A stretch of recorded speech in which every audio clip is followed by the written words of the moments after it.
Today on the table, I'm bringing you an M1 Garand. M1 Garand, M1 caliber 30. You can call it whatever the hell you want because we live in America and we can say what we want. Anyway, this rifle came in and I wanted an excuse to put it in front of the camera, and I really couldn't come up with a video idea because I covered all the other simple ones that I could do without actually shooting it. I don't have the option to shoot this one. So I'm just going to walk you through the process when somebody brings an older military rifle into the shop, how I decide whether or not I should sell it. Now typically, we just buy the rifles outright. So we have to get them cheap enough to be able to make a profit. But I don't want to rip off the person that's bringing it in. If they're going to bring me in something really expensive, I want to see to it that they get a decent amount of money.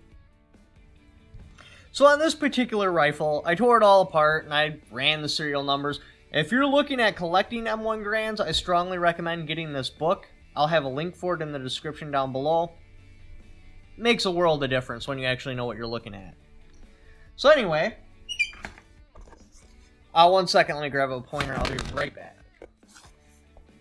Alright, on this particular rifle, I ran the serial number. It dates to September 1944.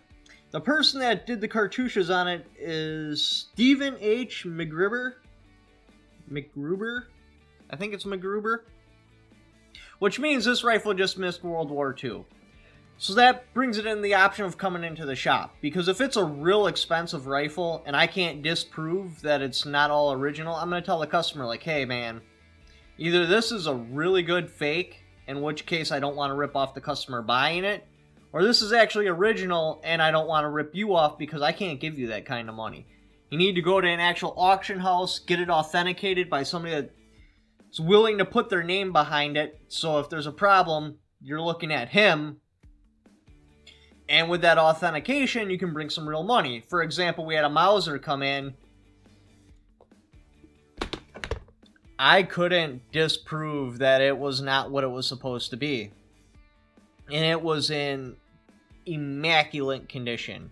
Ones that were in poor condition, that are correct, we're bringing in like $2,000. I'm like, you need to take this to an auction house. I can't sell this for you because there's no way I can throw down that kind of cash and then I don't have the skills to be able to prove that it is what it is.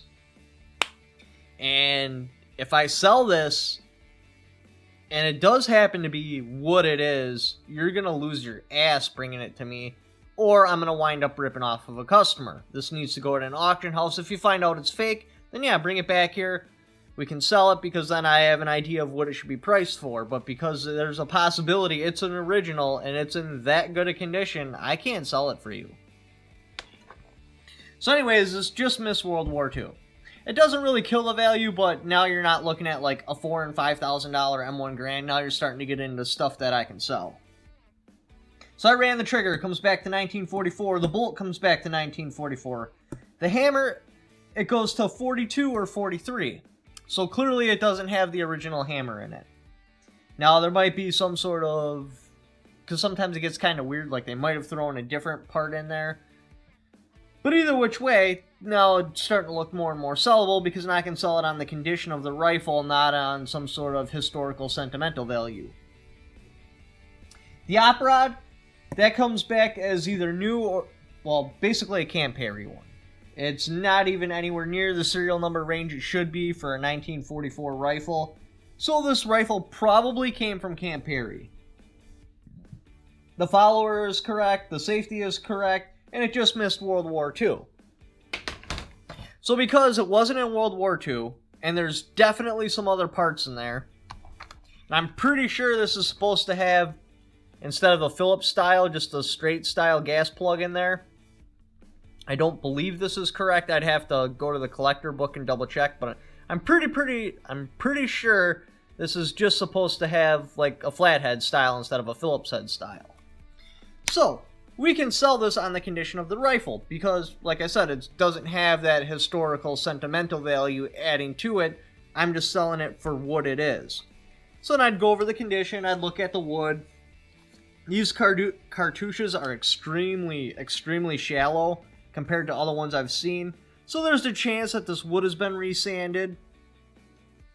Which, whatever, it still looks good. So then I can assign a value to the condition of the rifle, and that's how I would be able to sell it in the store. If it came back as like a 1943 rifle and I can't disprove that it hasn't been hodgepodge together with parts, then yeah, that one needs to go to an auction house, especially if it was in this kind of condition. But it's a sellable one in here, so we were able to sell it here. It looks cool. It looks the part even though it's not the part, but for most people that's good to go because it's got the correct sight on there.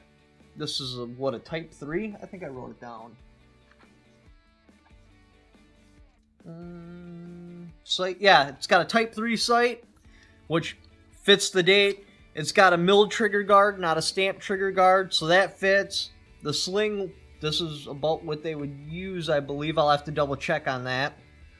Yeah, because I don't think we went to the web slings till around Vietnam. This is way before that. The trapdoor opens. Nothing broke. This pad ain't broke. Another reason why I think it's been resanded, because the wood's quite a bit skinnier than the actual butt plate on here, so probably been resanded. Sight functions just fine. I can use the windage.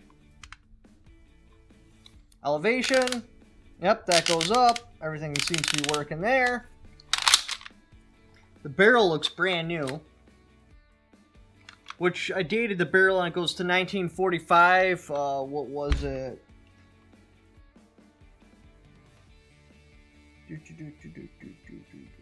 Thought I wrote it down.